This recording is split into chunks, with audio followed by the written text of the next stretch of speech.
This is the second video in our activism series focusing on in-person activism. Now, there's an effective and ineffective way of going about this sort of activism, and today I'll be giving you examples of both.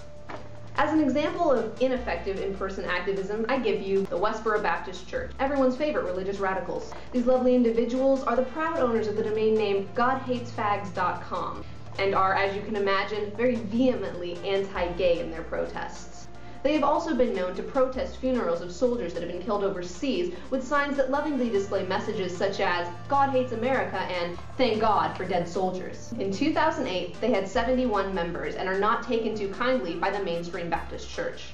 Westboro's most recent protest attempt was that of the 9-year-old victim of the Arizona shootings. The reason that they wanted to protest this poor young girl's funeral is because she and her family were Catholic, which, because it's not the Westboro's version of baptism, is not a good religion. Luckily for the rest of us, a spokesperson from the Westboro Church decided against protesting the girl's funeral in exchange for airtime on a radio show. However, they will be protesting other funerals from the Arizona shootings.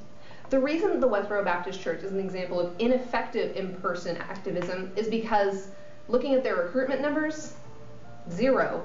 They haven't actually drawn anyone to their cause, which is, as far as I understand it, the entire purpose of activism. They aren't achieving their social goal of converting people to their form of baptism, so clearly all of the hateful messages that they spread aren't doing them or anyone else any good. They aren't making a point, they're spewing hate.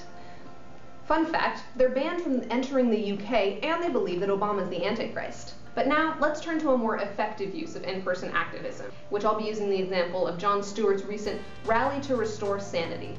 Essentially, it was a peaceful gathering of people who were sick of mudslinging politics and the sensationalized accounts of unsensational events and ideas. At the end of the event, Stewart got up and made a closing speech that I think is probably the best example of in-person effective activism that anyone has seen in recent years. This was not a rally to ridicule people of faith or people of activism or to look down our noses at the heartland or passionate argument or to suggest that times are not difficult and that we have nothing to fear. They are, and we do. But we live now in hard times, not end times.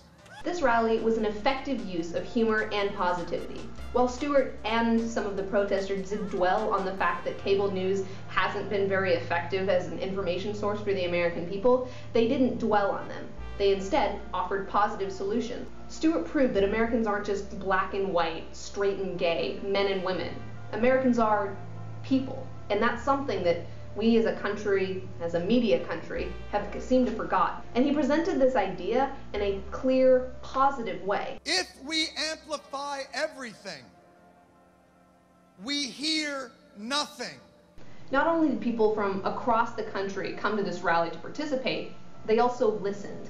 And that's the thing with activism. That's what activists are always striving for, finding people to listen. Where Westboro just yells, Jon Stewart talks and allows conversation. And that's what makes the Rally to Restore Sanity a much more effective use of in-person activism than that of the Westboro Baptist Church's hate-spilling protests.